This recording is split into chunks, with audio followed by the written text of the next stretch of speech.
Introduction of entrepreneurship. ठीक है, आप लोग देखे हो कि बड़े बड़े उद्यमी जैसे कि बड़ी कंपनीज हो गए हैं, उनका नाम नहीं लेना चाहूँगा, लेकिन उन्होंने कितना बड़ा सेटअप किया। एंटरप्रेन्योरशिप क्या है? एंटरप्रेन्योरशिप का मतलब क्या होता है? अभी तो मैंने लीडर की क्वालिटी बताई। लीडर की क्वालिटी पहली एक होती है अच्छे लीडर की कि उसको अच्छा श्रोता होने की आवश्यकता है। जब भी वो अपने साथ वाले कलीग को सुनेगा, ध्यान से धैर्य से सुनेगा, अपनी पक्ष की बातें भी सुनेगा और विपक्ष की बातें सुनेगा। ठीक है, अच्छा लीडर तभी हो सकते हो जब आप अपनी पक्ष की बातों में भी धैर्य के साथ सुनो और विपक्ष में भी यदि कोई सामने वाला बोले तो उसको भी धैर्य के साथ सुनो। और फिर उस दोनों बातों में से जो विपक्ष वाली बातें, उनमें से क्या आप अपने अंदर सुधार ला सकते हो। उन सब चीज़ों को जब आप अपने अंदर लाओगे तो इससे क्या होगा, आपकी जो कमियां होंगी वो दूर होती जाएंगी। यही होता है अच्छा लीडरशिप बनने की क्वालिटी। ठीक है, अब बात आती है कि एंटरप्रेन्योरर क्या होते हैं और एंटरप्रेन्योरशिप क्या होती है। पहली स्लाइड में आपको यही है जिसमें आपको बताया जाएगा एंटरप्रेन्योरशिप क्या है और कैरेक्टरिस्टिक्स क्या है। ठीक है, इसके कुछ ऑब्जेक्टिव हैं, आप इन ऑब्जेक्टिव को लिख लीजिए और साथ ही साथ ध्यान रखिएगा कोई भी बिजनेस आप खोल रहे हो तो एज अ एंटरप्रेन्योरर हो आप। ठीक है, जब भी आप कोई नया बिजनेस स्टार्ट करोगे तो उसको क्या कहते हैं, स्टार्टअप कहते हैं, उसको आप एंटरप्रेन्योरर नहीं कहते। समझ गए? आपने कोई आउटलेट लगा दिया कोई फार्म का या फिर कोई भी डेयरी का, तो आप एंटरप्रेन्योरर नहीं कहलाओगे। एंटरप्रेन्योरर तब कहलाओगे जब आप उसको वर्किंग लेवल या वर्किंग एफिशिएंसी लेवल उसकी बढ़ा दो। ठीक है, नहीं तो कितने सारे थाउजेंड्स ऑफ स्टार्टअप चालू होते हैं और उनमें से सिर्फ और सिर्फ 4 या 5 ग्रो हो पाते हैं, बाकी सब डिस्ट्रॉय होते हैं। ठीक है, पहला ऑब्जेक्टिव होता है define what it means to be an entrepreneur. पहले तो आप लोगों को परिभाषा पता होनी चाहिए कि एंटरप्रेन्योरर होता क्या है। ठीक है, पहले आप बेसिक्स जानोगे क्या होता है तब तो आप बनने की प्रयास करो।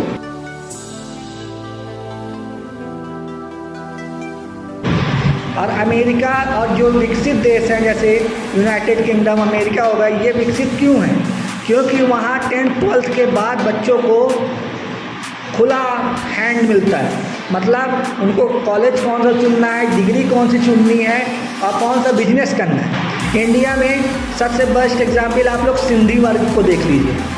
ठीक है, जो सिंधी वर्ग के होंगे आप लोग में से तो जानते होंगे, उनको क्या होता है वो डिग्री करा देते हैं, बहुत हुआ तो कॉलेज करवा दिए, उसके बाद उनको बोल दिया जाता है कि अब ये तुम्हारा इतना ये है, अब बिजनेस स्टार्टअप करो।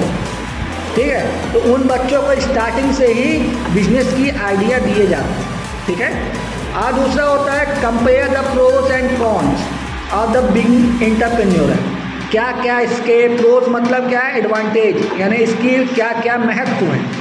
ठीक है, और डिसएडवांटेजेस को क्या कहते हैं, कॉन्स। ठीक है, इसके क्या क्या हानिकारक प्रभाव हैं। ठीक है, अगला है identify successful entrepreneur and their achievements, जो कि मैं आपको कुछ एग्जाम्पल बताऊंगा। और आप लोगों के सामने कई सारी कंपनियां हैं भी जो कि छोटे स्तर से चालू हुई, जैसे कि आपके धीरू भाई अंबानी जी हैं। स्टार्टिंग में बिल गेट्स है, बिल गेट्स स्टार्टिंग में बिस्किट बेचते थे, जो आज की डेट में माइक्रोसॉफ्ट के बड़े वो हैं, फाउंडर हैं, वो स्टार्टिंग में न्यूज़पेपर और बिस्किट बेचा करते थे। और आज की डेट में देखो तो उनके पास ऐसा दुनिया कोई शौक़ नहीं है जो वो नहीं कर सकते हैं। ठीक है, ये है उनका अचीवमेंट, सक्सेस स्टोरीज़ हैं। अब इसमें आता है what is an entrepreneur. When an entrepreneur start a new business risk is involve. जब भी आप स्वाभाविक नया काम शुरू करोगे, अरे आप रोड से भी आते हो, चलते हो, बैठे हो, रिस्क है। ठीक है, रिस्क क्या होता है, sudden unwanted activities that happens during any business process in your life span is known as risk. मतलब कि जो अप्रत्याशित काम यानी अचानक से घटना घट जाए जिसका कंट्रोल आपके हाथों में ना हो, जिसके बारे में आप अवेयर नहीं हो, वो हो जाए, वो है रिस्क। आपने कोई इस तरह मान लीजिए कोई बिजनेस सेटअप किया, ठीक है। बिजनेस सेटअप करने के बाद अगले दिन वहाँ बाढ़ आ गई, ठीक है। उस कारण से क्या हुआ, आपका पूरा बिजनेस सेटअप बर्बाद। सेटअप किया, अर्थक्वेक आ गया, ये आपका फिजिकल रिस्क है। आप अंडे का व्यापार कर रहे हो, पोल्ट्री का व्यापार कर रहे हो, ट्रक में ले जा रहे हो माल, ठीक है, 1000 अंडे हैं, अचानक से जर्क आया जिसके कारण से आपके 30% अंडे खराब हो गए, 300 अंडे खराब हो गए, तो उन 300 अंडे का नुकसान आपको हुआ। जो आप मार्केट में वैल्यू पाओगे वो 300 की वैल्यू नहीं पाओगे, सिर्फ आप 700 की वैल्यू पाओगे, ठीक है। तो ये आपके कुछ रिस्क इन्वॉल्व होते हैं। रिस्क क्या होते हैं, कई प्रकार के होते हैं, एक फिजिकल, एक मेंटल, एक बायोलॉजिकल और एक ह्यूमन मैड रिस्क। अब आपने कोई इंस्टीट्यूट खड़ा कर दिया, वहाँ कोई चोर आ गया, ताला तोड़ के आपके करोड़ों की संपत्ति या कोई उपकरण उठा के लेके चला गया, वो क्या है, ह्यूमन मैड रिस्क है, ठीक है। ह्यूमन के कारण अब आपने कोई फसल लगाई, ठीक है, वहाँ पे भूसा निकला गेहूं के बाद, ठीक है, उसकी जो कचरा था, अब वहाँ पे कोई भी किसान गया, बीड़ी पी रहा है, बीड़ी पीने के बाद वही फेंक दिया और आपके खरियान में पड़ गई बीड़ी, वो चिंगारी पड़ी और आपका पूरा खाक हो गया, एक साथ जल गया, वो भी एक रिस्क है। कितनी मेहनत लगाया होगा किसान एक भूसा बनाने के लिए और एक झटके में वो जल के राख हो गई, ये रिस्क है, ठीक है। आपने किसी से पैसा लिया, वो आपका पैसा लेके भाग गया, दिया आपने, वो लेके भाग गया, ये क्या है, ये भी रिस्क है, क्रेडिट रिस्क है, ठीक है, लाइफ का रिस्क है, हर एक चीज़ में रिस्क इन्वॉल्व है, ठीक है। ऐसा कोई काम नहीं जिसमें रिस्क नहीं है, ठीक है। अब इसके बाद क्या है, because employ work for someone else and entrepreneurial work for themselves. Entrepreneurial risk more than employees.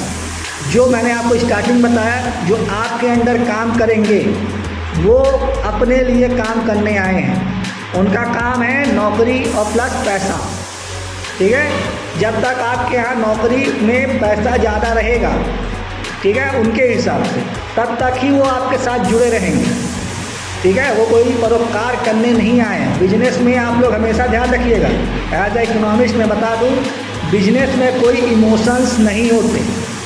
अब आपको सबसे बेस्ट एग्जाम्पल बताता हूँ, आप सामने वाली चाय की दुकान में चले जाइए और वहाँ पे बोलिए हमको 2 कप चाय, 4 कप चाय पिलाओ, ठीक है, और साथ ही साथ ये कहना कि हमारे जेब में एक भी पैसा नहीं, ठीक है। भले ही आप अच्छा कपड़ा पहने रहोगे, वो मना कर देगा, ठीक है। उसके सगे संबंधी हो गए, वो मना कर देगा, भैया हम एक बिजनेस में कोई रिश्तेदारी नहीं, ठीक है। वही चीज़ है, बिजनेस यही है, जो आपके अंडर काम करने आएगा वो अपने लिए काम करने आएगा, कोई वो समाज सेवा करने नहीं आएगा। ये बात आप लोग क्लियर कट बैठा लीजिए एज अ मालिक, एज अ एंटरप्रेन्योर है।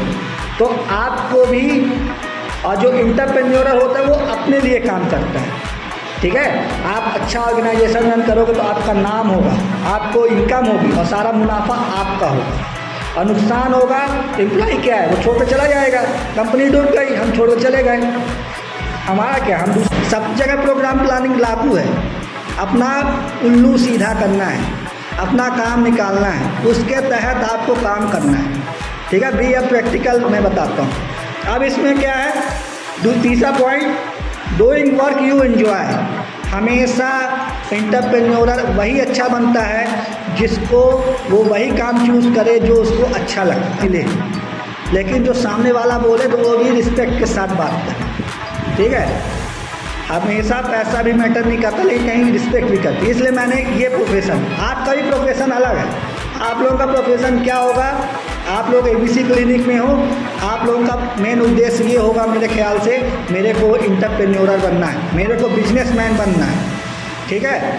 आपको बिजनेस करने में, अब इतने लोग बैठे हो, किसी को पोल्ट्री में रुचि होगी, किसी को मछली पालन में रुचि होगी, ठीक है, किसी को पशुपालन में रुचि होगी, किसी को दूध उत्पादन में रुचि होगी, किसी को सब्जी लगाने में रुचि होगी, किसी को किसी भी चीज़ में हो सकती है एग्रीकल्चर से रिलेटेड, ठीक है।